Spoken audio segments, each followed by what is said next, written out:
жаман адаттарга көнүп калган жанагы нафсиси кыйнап, кечке чейин алар ушунчалык бир Алла Таалага тооба келтирип, жакшы иштерге бериле баштайт. Анан экинчи 10 күндүгүн аусатуху магфира, экинчи 10 күндүгүндө Алла Таала эмне кылат? Күнөөлөрдү кечирет. Күнөөлөр экиге бөлүнөт. Чоң күнөөлөр жана кичине күнөөлөр. Чоң күнөөлөр дагы бир мындай экиге бөлсөк болот. Ал деген кандайдыр бир төлөмдөр. Бирөөдүн акысы, уурдап алган, басып алган, тартып алган, жанагындай ошолорду төлөмөйүнчө Аллах Таала кечирбейт. Дагы бир түрү бирөөлөрдүн акысына кирип гайбат кылган, жамандаган, жала жапкан, качан ошолордон кечирим сурамайынча дагы кечирилбейт. Бул чоң күнөөлөр. Акысын төлөп бериш керек, же кунун тартыш керек, же кечирим сураш керек. Ошентип Алла Тааланын астында тооба келтирүү менен. Тооба дегенде шарттары бар. Тообону чын жүрөктөн кайра кылбаймын деп, ушунча бир жанагындай бушайман болуп, эч качан ушул ишти кылбайм деп өкүнүп кылса, андан кийин өмүрүнүн аягына чейин ошол ишти кылбай койсо, ошол күнөөнү, ошондо ошол тооба болуп эсептелет. Анан кичине күнөөлөр бар. Билип билбестен кетирип алган ачык жана жашыруун күнөөлөрдү айтып калабыз го. Ошол билип билбестен кичинекей күнөөлөр, ошолорду Алла Таала мечитке баскан кадамдардын айынан, дааратка алган суунун айынан, бирөөгө берген садаканын айынан, ошондой эле намазга жыгылгандын себебинен, бирөөгө жакшы бир кеңеш айткан себебинен, дават айткан себебинен, дават жолуна жүргөн себебинен Алла Таала кечире берет. Кээ бир күнөөлөр бизге жазылып, кайра кечирилип кеткенин биз билбей да калабыз жакшы амалдарыбыз менен. Демек, экинчи 10 күндүктө күнөөлөрдүн кечирилүүсү башталат. Анан 3-чү 10 күндүк, мына биз жашап жаткан 3-чү 10 күндүгүндө Алла Таала ахируху итху минан нар, Алла Таала тозокко түшсүн, тозок буйрулуп калган мусулмандарды, мушриктер, капырлар, алар тозокко бир түшкөнү менен кайра чыкпайт. Ал эми мусулман болуп туруп, ушунча көп күнөө кылгандыктан, анын сооптору аз, күнөөсү көп. Ошол тозокко барсын, тозокто ошол жазасын канча кылым болсун, канча жыл болсун, ошол жазасын тартсын деп жазылып калгандарды Алла Таала өз мээрими менен Рамазандын орозосун, тарависин, такыбачылыгын, өзүнү алып жүрүүсүн, нафсисине каршы жакшы иштерди кылуусу менен Алла Таала мээрими келип ошолорду не кылат экен? Этку минан нар, азатчылык экен. Азат дегенди биз мындай түшүнүшүбүз керек.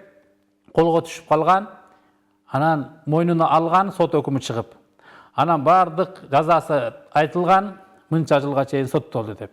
Анан эле жанагы ырайым кылыптыр, бошонуп кеттиптир дейт го, ошондой ырайым кылып Алла Таала не кылат экен аларды?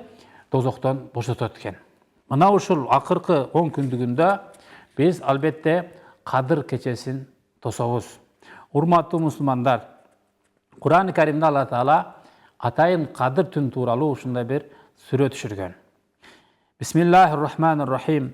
Инна анзалнаху фи лейлатил кадр. Акыйкатта албетте биз аны, Куранды, Кадыр түндө түшүрдүк дейт. Эми суроо пайда болот.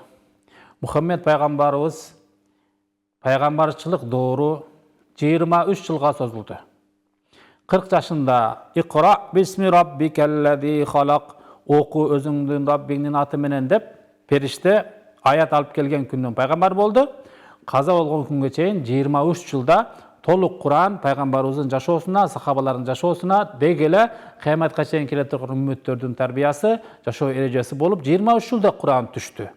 Ал эми Курандын ичинде не дейт? Биз Кадыр түндө Куранды түшүрдүк дейт. Демек, мунун мааниси эзелте Алла Таала ошол Лаухул Махфуз деп ошол чоң бир тактайды, досканы азыркы тил менен айтканда жаратып, ага калемди жаратып, анан тагдырды жазууну буйруйт. Дал ошол күнү эмне болот? Калем тактайга бардык боло турган нерселерди, акыры кыяматка чейин боло турган нерселердин баарын жазат. Мындайча айтканда биздин тагдырыбыз ошол күнү чечилген. Баары боло турган нерселер ошол күнү жазылган. Аллахтың қазынасында бір чоң лаухқа. Андан кейін ошол жерде Иса пайғамбар келет деп жазылганда. Андан кейін бір қанша жылдан кейін Мұхаммед пайғамбар келет. Мұхаммед пайғамбар мынча жыл жашагандан кейін ага Куран түшө баштайт деп Курандын дагы тексттери ошол Лаухул Махфузда жазылган. Анан ошол Куранда не болот? Ошол Лаухул Махфуздан Алла Таала ушу биздин аалам, биз жашап аткан жер бетине, ушул биз жашап аткан жалган дүйнөгө, ааламга ошол чыныгы Аллахтын Лаухул Махфузунан Курандын маанисин, Курандын сырын, Курандын өзүн түшүргөн күн, түн ошол Кадыр түн болуп эсептелет. Кадыр дегендин мааниси ошол биздин такдир деп келет арабчада, бул тагдыр.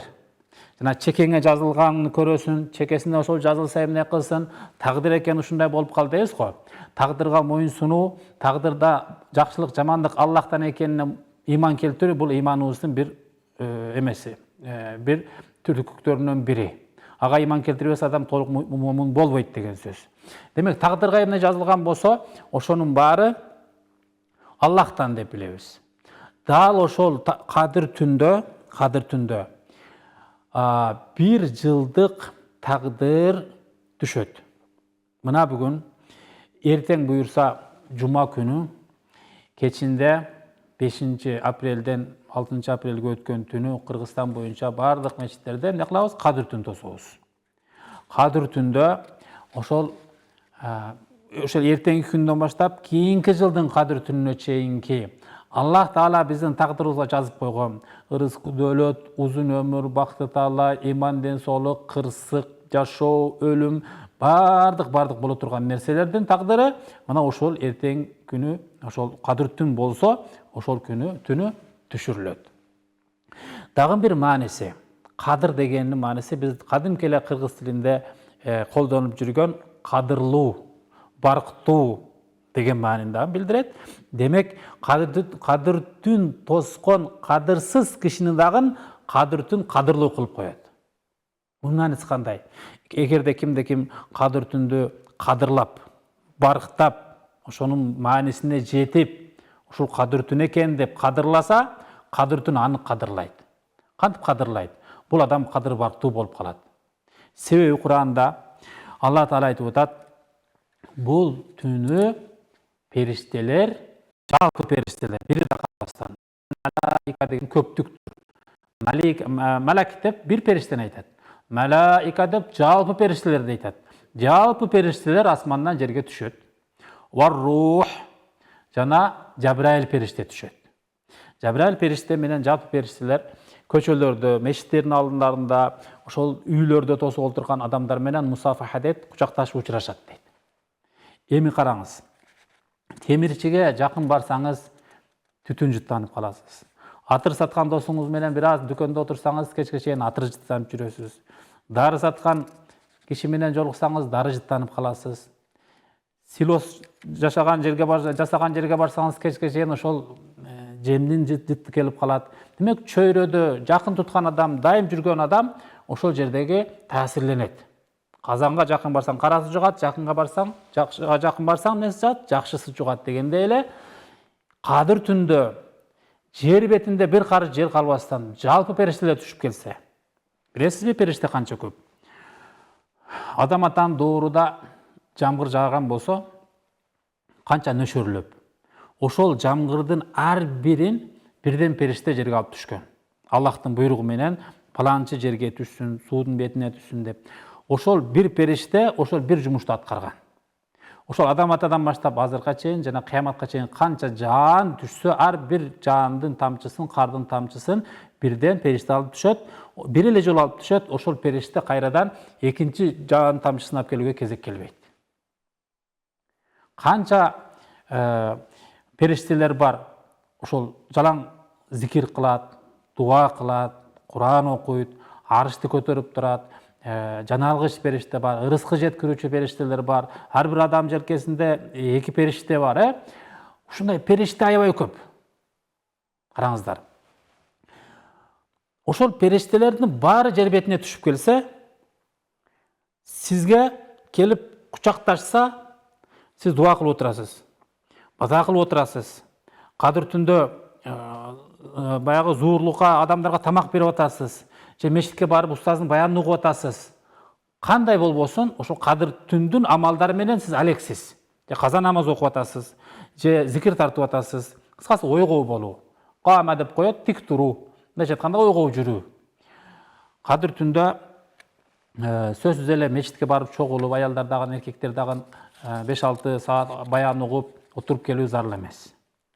Мындайча айтканда, бул үйдө жалгыз адам дагы, үй бүлөсү менен дагы, же болбосо жубайлар дагы жакшынакай бир дастуркан кылып, таза бир китепти баягындай жай намаздын үстүндө китептерди ачып алып, даарат менен Куран окуп, баян айтып, бири-бирине жакшы сөздөрдү айтып, балаларга таалим айтып, ушундай өткөрсө деле болот.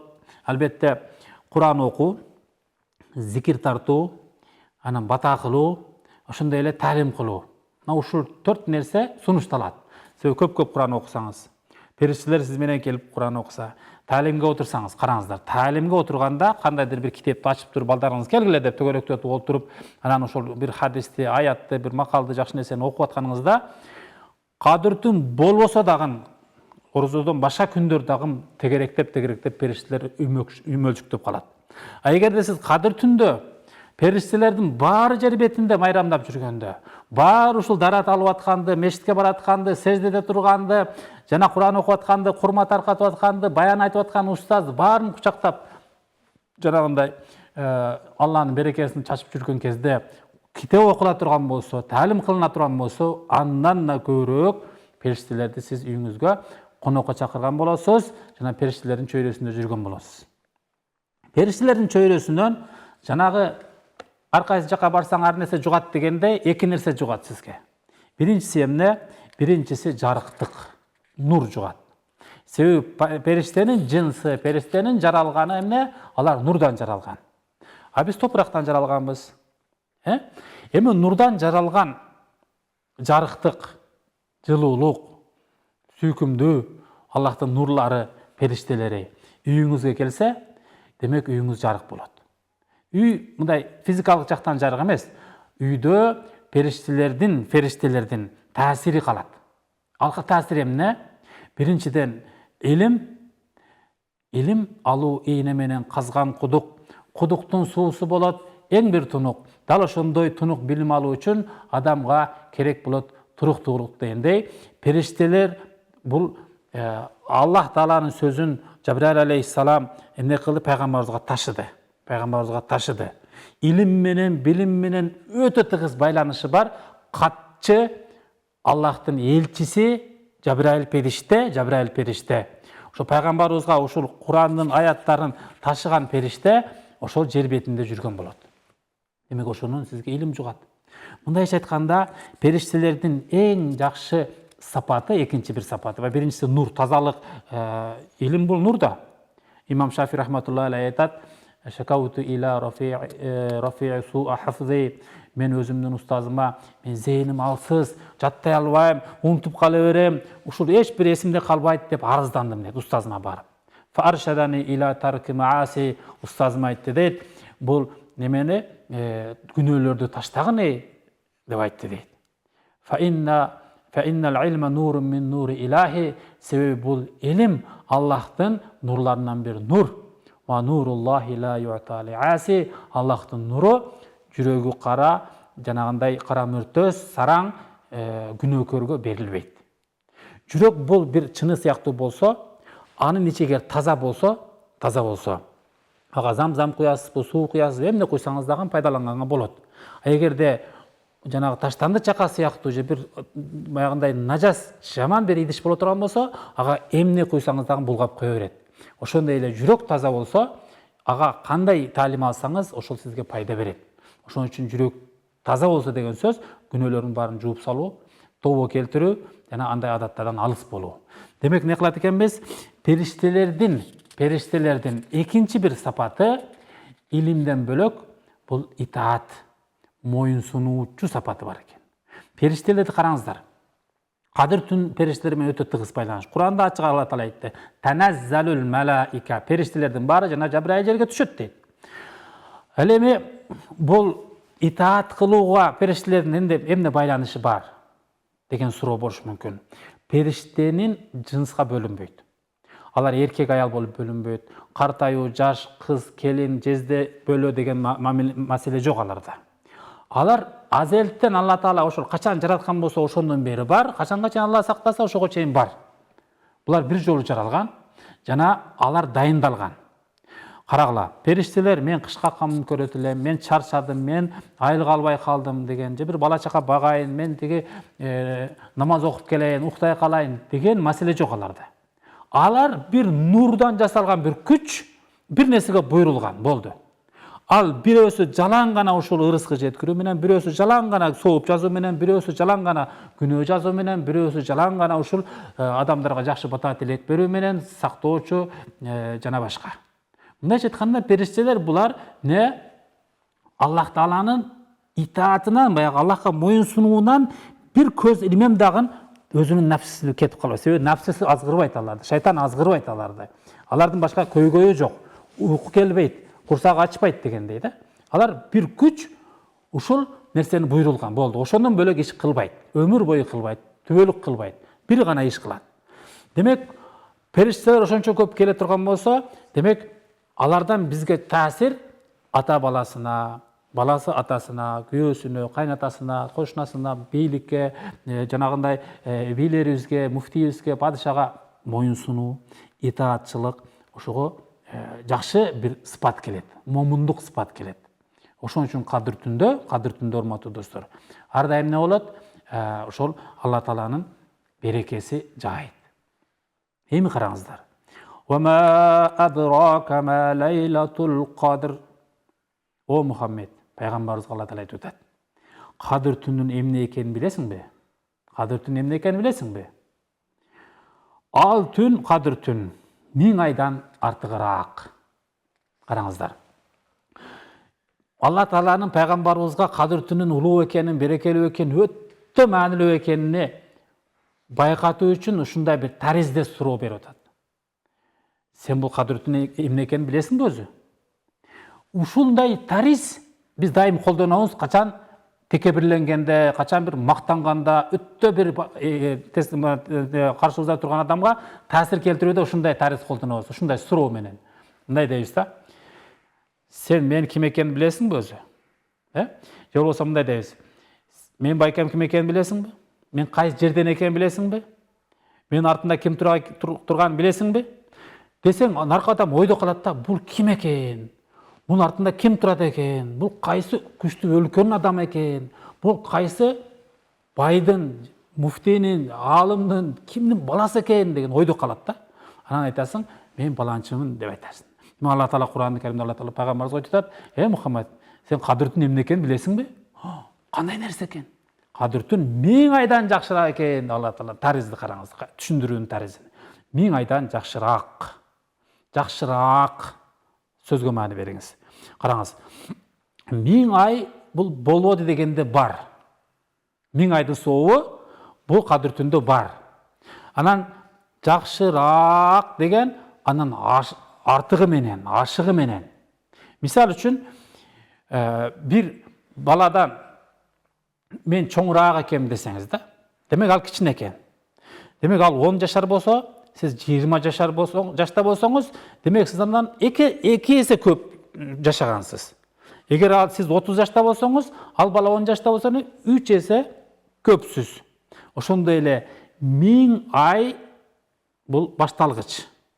Сооп, 1000 айдын сообу башталгыч. Андан жакшыраак 2 эсе жакшыбы, 3 эсе жакшыбы, 10 эсе жакшыбы, Аллах билет аны.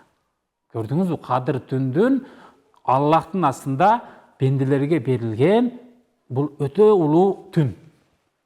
Ошондой түндө дагы уктап, капилетте, маани бербестен өткөрүп ийген адам чындап эле куру калган адам деп айтар элем. Чындап эле ошол баягы бир айда баягы буудай бышат. Анан ошол 10 күндүн ичинде тез оруп алгыла, жыйнап алгыла, эртең нөшөр келет, анан жагын келет, анан кайрадан таппай каласыңар дей турган болсо, адамдардын баары барып ооруп ошол 10 күн ачык күндөрү ооруп аткан болсо, жана бир киши барды, бир баштагын жанагы буудайдан албады. Кышында кышка кам көрбөдү деген сөз. Ошондой эле бул сезон, баягы аябай кызуу сезон, сооп иштеп калууга.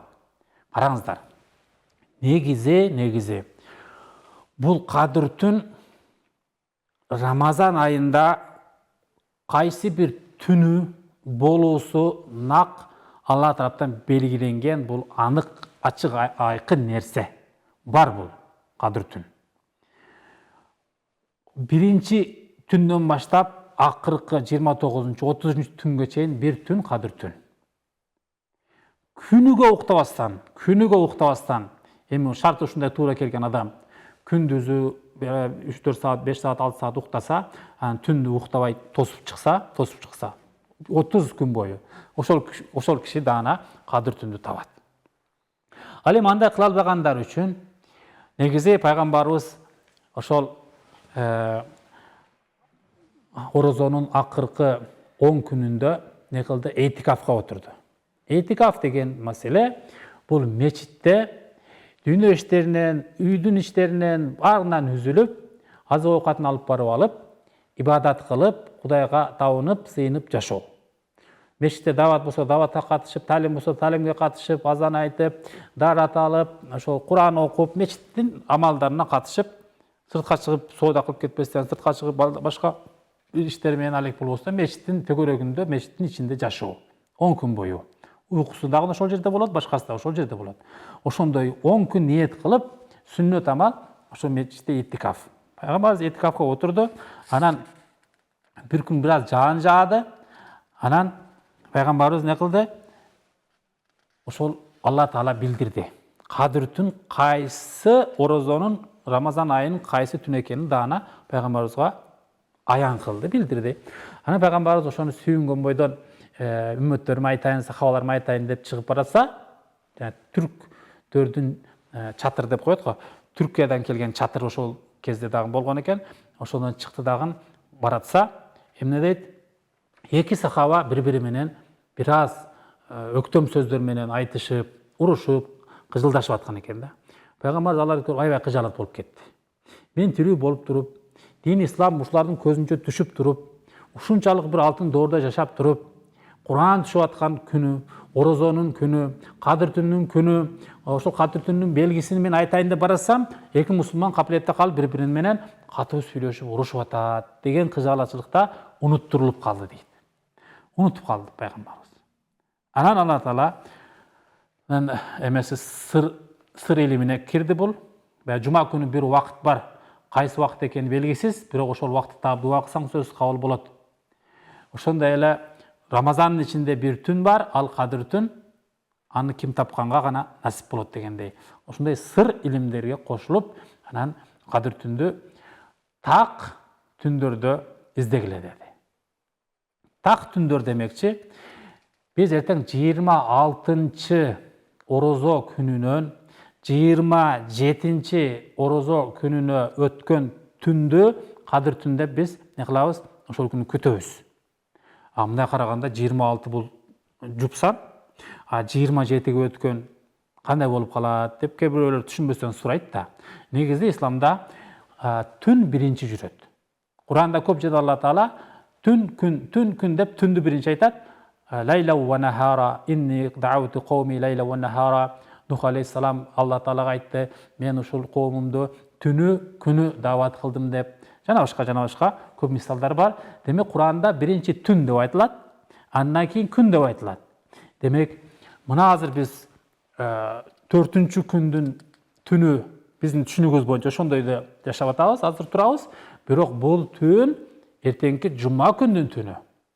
Эртең жума күнү күн батат го, андан кийинки ишемби күндүн түнү башталат.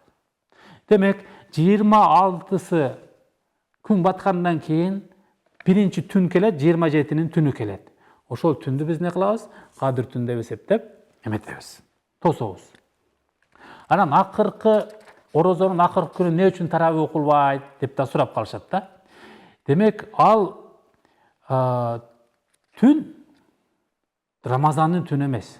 Ал Рамазандын айт күндүн түнү, эртеси күндүн түнү дегендей. Ошондуктан урматтуу жамаат, биз Кадыр түндү ошол Рамазандын 30 күнүн деп коелу, ошонун 15 так түндөргө өткөн күндөрү не кылсак, издесек көбүрөөк жакшыраак болот. Эгер андай кылганда ал келбесе, шарт жок болсо, анда акыркы 10 күндүн так түндөрүндө, демек 5ке азайдык дагы. 30дан 5ке түштүк. Кантип? Акыркы 10 күн, анын так түндөрү 5 түн, ошол 5 түндө эми аракет кылып издеп. Издөө деген эмне? Биз кичинекейибизде ушундай бир айтып калышат эле, Кадыр түндө бир асмандан бир чоң бир периште окшош нур көрөсүң, анан ошону көргөн кезде ташты кармайсыңбы, эчтин сабын кармайсың, эмнени кармасаң ошо алтын болуп калат деген ушундай бир сөздөр бар эле, андай эмес, андай жалган. Мындайча айтканда, ошол Кадыр түндө белгилери бар өзү. Бир аз күн салкын болот, желүүн шамал уруп турат, ошондой эле жаан жаашы мүмкүн, адамдардын, баардык жымчыктардын, жана башка жаныбарлардын жашоосунда бир кандайдыр бир Аллахтын сакинасы түшүп, тынчтык доорусу уруп турат. Адамдар өзүнөн өзү эле ушундай бир өздөрүнүн жеңин сезип калат, өзүнөн өзү эле ошол түнү ибадатка, мындайча айтканда Алла Таалага сыйынууга мындай жакшы шарттар түзүлүп калат, мечиттерде, ибадатханаларда, жана башка жерлерде, үйлөрдө.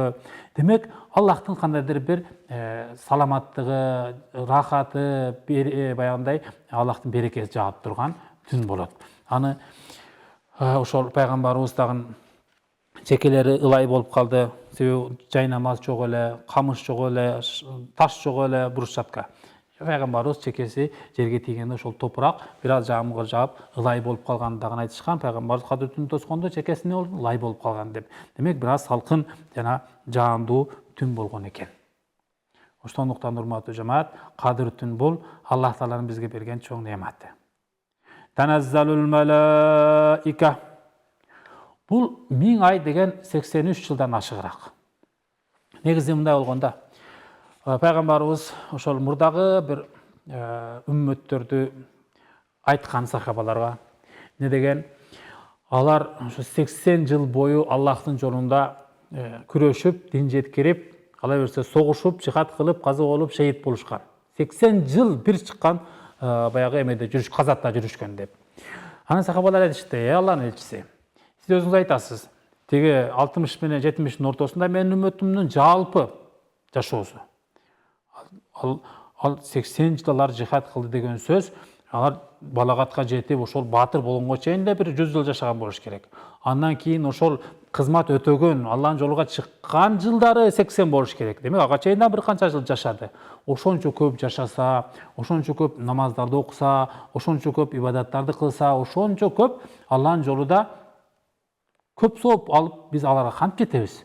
Биздин жалпы жашообуз 60-70-тин ортосунда болуп атса дегендей суроо болгондо, пайгамбарыбызга Алла Таала ушул аятты түшүрдү: силердин үммөтүңөр бир түн ушул кыйналбастан, согушпастан, жөн эле ибадат кылып, Аллахты эстеп, өткөн иштерге тобо кылып, жакшылыктарга бата кылып тосуп койсо, ошол жана айтылгандардын сообу берилет. 83 жылдан ашык. Жөн эле 83 жыл курук эле жашап коюудан артык эмес. 83 жыл тынбай Куран окуду бир киши, мурдагы үммөттөрдөн. Биз Кадыр түнү тосуп койдук. Экөө бирдей. 83 жыл тынбай согушту, биз Кадыр түнү тосуп койдук. Экөө бирдей. 83 жыл тынбай акча таркатты, садыка кылды, оозачар кылды, башка кылды. Биз Кадыр түнү тостук, сообу бирдей. 83 жыл тынбай зикир тартты, миллион, миллиард жолу. Бул адам Кадыр түнү тосту чын ыхлас менен, ихтисабан, Алла Тааладан сооп үмүт этип. Жөн эле элдер тосотмуш, бүгүн ойго жүрүш керек эмес. Жок. Аллахтан сооп кылып, сооп үмүт этип. Анан не кылды? Ошол тосо турган болсо, ошого 83 жыл 1000 айдан жакшыраак сооп берет. Бул жерде суроо келиптир, суроолорго дагы жооп берели. Этеккир келгенде ошол Кадыр түнү тосса болобу дейт. Тосула берет, мечитке барылбайт. намаз окулбайт жана Куран окулбайт. Андан бөлөк жөнүнө зикир айтып, Кудай Тааланы эстеп, жакшы сөздөрдү айтып тоса берсе болот. Эми кадыр түндө эми ошол этек кири келген адам дагы мечитте болбосо, ибадатканада болбосо, офисте болбосо, бир жерде элдер менен чогуу болсо, кайсы бир жерде ал деле таң аткызат да. Ошол таңын аткарарда, таң атканга чейин ойго болуп, жакшы тилектерди кылса болот. Ошол этек кири келген учурда эмнелерди кылыш керек эмес болсо ошолорду кылбайт, жана эмнелерге уруксат болсо ошолорду кыла берет.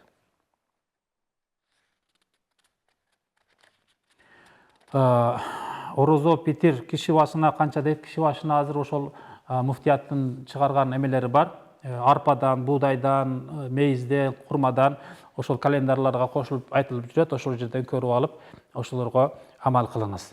Эң негизгиси байлар болсо ошол курма, мейиздин басынан берсе ошол жакшы. Анан арпа, буудайлар бул карапайым жана орточо адамдарга айтылган баа. Ассаламу алейкум. Куптан намазынын 4 рекет парз намазына жетишпей калса жамаатка таравих окулуп жаткан болсо куптандын парзын кантип окуйбуз? Демек ушул өтө маанилүү суроо, урматтуу жамаат, эркектер. Сиз таравих намазга, куптан намазга деп шаштыңыз, мечитке барайын деп, жол пробка болуп калды, дарат алдыңыз, анан барсаңыз, адамдар таравих намаз окуп атат. Эмне кыласыз? Сиз ал таравих намазга кошулбайсыз. Өзүңүз бир жайдан, бир чекеде туруп, камат айтасыз, куптандын 4 рекет парзын окуйсуз. Андан кийин сүннөтүн окуйсуз. Тигилер таравихин окуй берсин. Сүннөт окуп бүткөндөн кийин сиз анан таравихке кошуласыз. Сиз кошулганга чейин бир 6 рекет таравих окулуп кетти. Анан сиз алар менен кошо, жамаат менен кошо 14 рекет таравихин окудуңуз. Анан сиз 14 рекет алар менен окугандан кийин алар витир важип намазды не кылат? Алар жамаат менен окуйт да. Ошол витир важип намазга жамаат менен келгенде сиз аларга кошулбайсыз. Алардын жамаатынан чыгып кетесиз.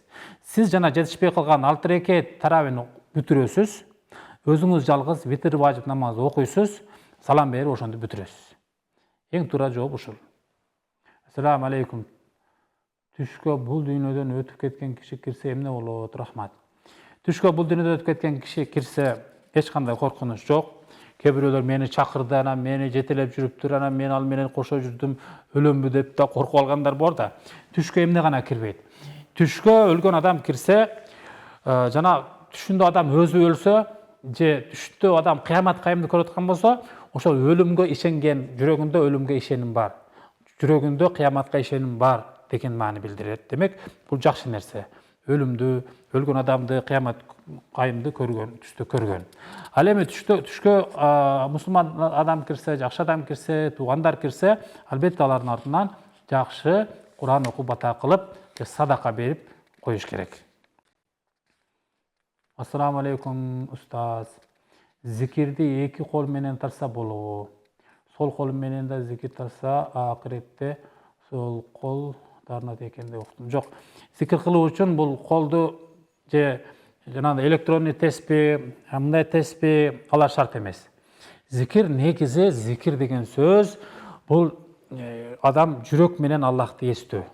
Алла, Алла, Алла, Алла, Алла, ла илаха иллалла, ла илаха иллалла, субханалла, Аллаху акбар. Бул шот баягы теспилердин максаты эмне? 33 жолу кылдым, 34 жолу кылдым деп сан үчүн гана. Негизи жүрөктөн болот зикир. Ошон үчүн тил менен зикир кыла берсе болот. Анан оң кол, сол кол айырмасы жок. Негизи биз оң колубузду эмне кылабыз?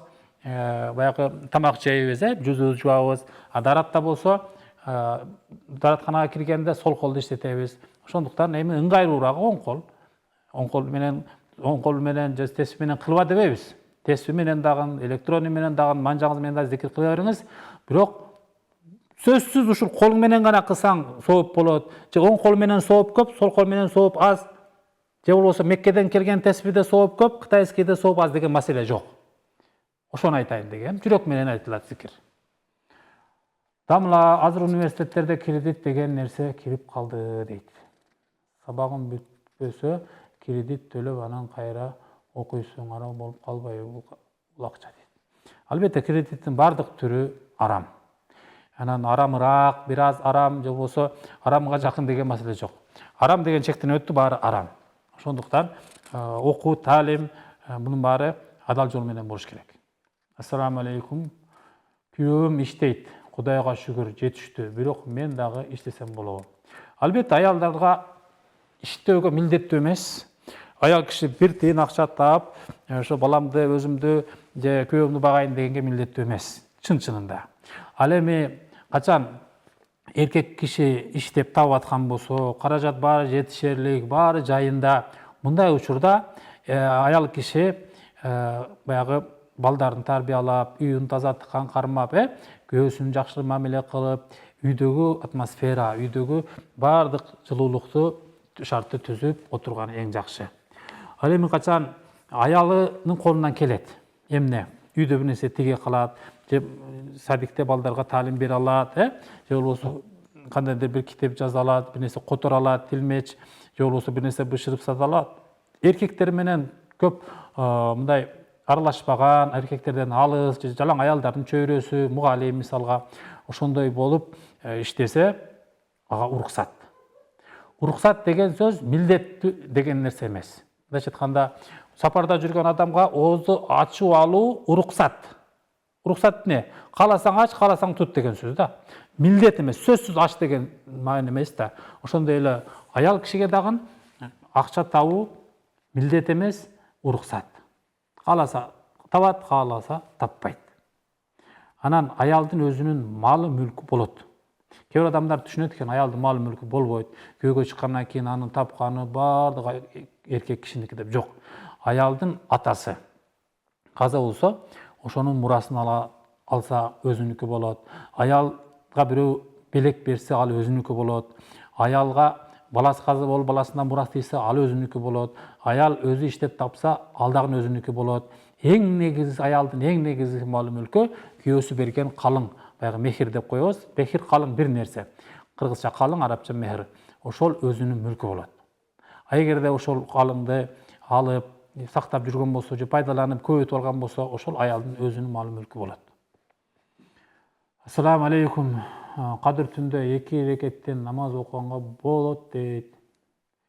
Не деп ниет кылабыз? Кадыр түн намазы дейбизби? Канча рекеттен окуса болот?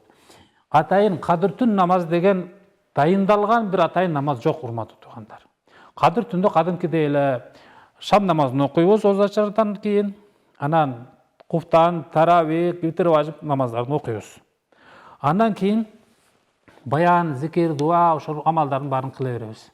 2 рекет намаз окуп, ошол кадыр түн мен кадыр түн намазын окуйм деген намаз жок. Эгерде боло турган болсо, нафил намаз болот. Нафил деген ашыкча өзүңүздүн ыктыярыңыз менен эркин түрдө бир окуган намазыңыз. Кээ бир адамдар каза намаздарын окуйт.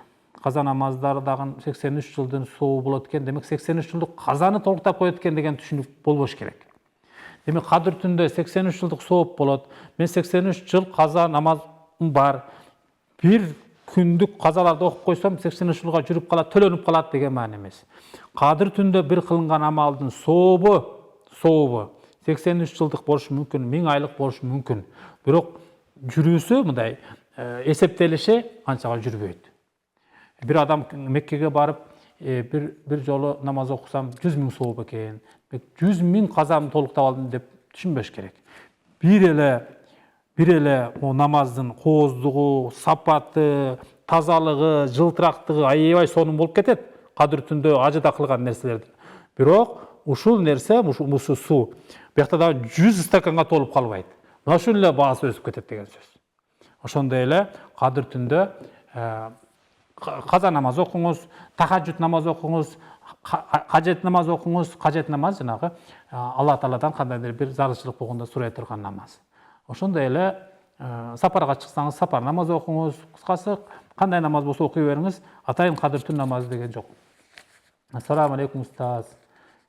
Сетебе маркетингде иштесе арам болобу же адалбы? Сетебе маркетинг, пирамида бардыгы арам. Бир дагы адал деген эмеси жок. Жана ийгиликтүү айымдар, бири-бирин колдоо айымдар, аша жол менен баюу деген 1 жыл, 1,5 жыл, 2 жыл мурда ошондой болуп кетпедиби WhatsApp'tan?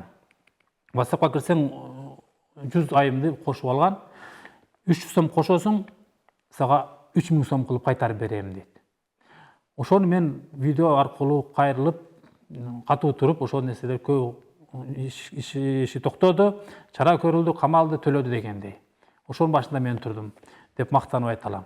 Себеби ал жерде ар бир адам ойлошу мүмкүн да, 100 сом берсем кантип мага 1000 сом кылып берет. Бул ондай жок да. Ал ойноткондордун ондай заводу жок. О нерсе кылып көбөйтүп бере турган. Себеби алар 100 адамдан чогултат дагы 10 адамга берет. 10 адам о деп реклама кыла берсе, 1000 адам салат. 1000 адамдыкыны алат дагы баягы 100 адамга берет. Анан 1000 адам баягы 100 адамдыкын кылып миллион адам салат. Аны аларга жеткире албай, акырында чайналып жок болот. Ассаламу алейкум. Саждада бак кылуу дегенди түшүндүрүп бериңизчи. Көп алымдар саждада ыйлап дуа кылгыла дейт. Ошо кайсы убакта намаз окуп жаткандабы? Менин көзүм мына ачкеме бир аз кичинерээк болуп атат, мотамгалар. Эми сеждеде парз намазда Субхана Раббиял А'ла, Субхана Раббиял А'ла деп гана 3 жолу зикир салабыз. Сүннөт намаздардан ошол, витир важип, айт намаз, важип намаздардын баарында ошол сеждеде эмнени айт деген болсо ошону гана айтабыз. Ал эми нафил намаздар, тахаджуд намаз, же болбосо жөн эле бир 2 рекет намаз окуп коюн деп мешитке киргенде окуп каласыз, сапарга чыкканда окуп каласыз, кажат намаз окуп каласыз, шамдан кийин 6 рекет нафил намаз окуп каласыз. Ошондой нафил намаздарда сеждеде турганда намазды бузуп коюучу сөздөрсүз. Намазды бузуп коюучу сөздөр кандай? Я Алла Таала мага мындай деп кыргыз тилинде бир кошунамды, могу жерди сатып алганга, же бир мондай бизнестерим деп бир фирмалардын атын айтып, ушундай өнүгүп кетсин. Жок. Намаздын ичинде сеждеде кылына турган дуалар. Кур'анда айтылган дуалар. Раббана атина фид дуnya хасана, Раббана ла тузиг кулубана, Раббана ва ла тухаммилна, Раббана заламна. Ошогон Раббана менен башталган дуаларды кылса болот. Аллахумма салли ала Мухаммадин деп салаваттарды айтса болот. Жана пайгамбарыбыздан айтылган дуалар. Аллахумма иннака афувун тухиббул афва я карим фа'фу анна. Ya Allah Taala sen ötө кечиримдүүсүң, кечиримди жакшы көрөсүң, мени кечир деген сыяктуу дуаларды кылса болот. Жана ошол намаздын ичинде сеждеде ошондой Кур'анда жана пайгамбарыбыз айткан сүннөт дуалар, хадисте келген дуалар. Бирок пайгамбарыбыз бизге ушундай дуаларды үйрөткөн, ошол биздин кандай проблема болсо ошону камтыйт ошол дуалар. Мисалы үчүн мындай дуа бар. Ya Allah Taala biz Allahumma inna nes'aluka min khayri ma sa'alaka minhu. Ey Allah Taala biz senden ушундай нерселерди сурайбыз, аны пайгамбарыбыз сенден сураган. Ушундай нерселерден жардам сурайбыз, пана тилейбиз, андан пайгамбарыбыз пана тилеген. Ушундан көп берекелүү өзүнө камтыган дуа болушу мүмкүнбү? Пайгамбар өтө бир көп маанини камтыган дуаларды бизге үйрөткөн. Ошол дуаларды гана сеждеде айтыш керек. Assalamu alaikum usta. Түшкө чаян кирсе эмне болот? Түшкө чаян кирсе жакшылыкка буйруп кое беребиз. Эми кабырда ошондой чаян бар экен деп сизге Алла Таала эстетип атат экен, ошого даярдык көрүңүз. Assalamu alaikum. Дарат алган сайын жел бат-бат чыга берет. Не кылсам болот? Эми оору болушу мүмкүн, васвас болушу мүмкүн. Доктурга кайрылыңыз. Васвас боло турган болсо, буга аузубиллахи минеш шейтанир ражим көп айтыңыз, ага маани бербеңиз. Бул сөздөн чечимелеп кете турган болсо, кээ бир адамдар васвас деген оору менен ооруп калат. Аллади ювасвису фи судурин нас деп жана Нас сүрөсүндө бар го. Ошол мындай өйкөй берет, ойго сала берет шайтан да адам жүрөгүнө. Бул эмне? Бул васвас деген оору адам дарат алат, бирок мо жерим куруп калды окшойт деп ошол жерди кайра-кайра жуу берет. Кайра-кайра ышкай берет. Кийин бир жерден аяш чыгып калса ошол жерди жууйт, бир аздан кийин кайра эле ошол жерди жууй берет. Кечке ошонун жуу менен алек. Болбосо гусул алат дагы, киндигимдин ичине же мо артыма кол жетпеген жерим куруга калды окшойт деп ошону кайра-кайра жууй. 10 жолу жууса дагы ошол жерге көзү менен көрдү, 10 жолу сууду агызсаң дагы ошол жерге суу тийбей калды деп ойлой берүү, ошондой оору болот кээ бир адамдарда. Же болбосо ошол тиши кана кандай боло берет деп даамын көрөт дагы кана тишин чайкай берет. Же болбосо жел чыгып атат деп ойлой берет. Кайра эле ошону тыңшап, жыттап, же болбосо бир кагаз коюп, ошо кан чыкпады экен, нажа чыкпады экен деп ошол менен ооруп калган адамдар болот. Андайга маани бербеш керек. Бир жолу кылды, болду, кете берди. Эгерде чындап эле жел көп чыга турган болсо, аны доктурга көрүнүш керек. Ошонун айласын табыш керек. Түшүмө жылан көп кирет, не кылсак болот? Түшүңдө көрсөң кенч, өңүңдө көрсөң жанч дейт жыланды. Өңүңдө көрсөң жанчып кой, түшүңдө көрсөң байлык деп биздин кыргыз атабыз айткан сөз. Жылан менен байлык деп коюшат, эми ошондой гана жоруп коебуз, адал байлык болсун. Саламатсыздарбы? Менин эним каза болуп калган, 2 эркек баласы калган. Апам карайт. Ошол балдарга орозо битирме берсем болобу? 6 киши. Биз канча сом беребиз? Ооба, эниңиздин каза болуп калган эниңиздин балдарга апаңыз карап аткан болсо, ошого бериш керек. Эң жакыныңыз, жана алар жетим болсо, жаш бала болсо, ошолор акылуу. Башкага бербеңиз, сиз ошолорго бериңиз. 6 киши ошол жана курманын эсеби менен болсо, 800 сомдон берги будай арпалардын эсеби менен болсо, 50-60 сом окшойт. Ошону карап бериңиздер ошого. Алла ыраазы болсун, кабыл кылсын ошол орозо битириңиздерди. Саламатсызбы? Мен бул суроого жооп берилди. Эми кайрадан Кадыр түнгө келип турган болсок. Саламун хия хатта матлаил фажр. Бул Кадыр түн таң атканга чейин тынчтык жана амандык. Жана биз саат 5:00-дө оозубузду жаап азан айтылып атпайбы? Ошол убакытка чейин Кадыр түн улана берет.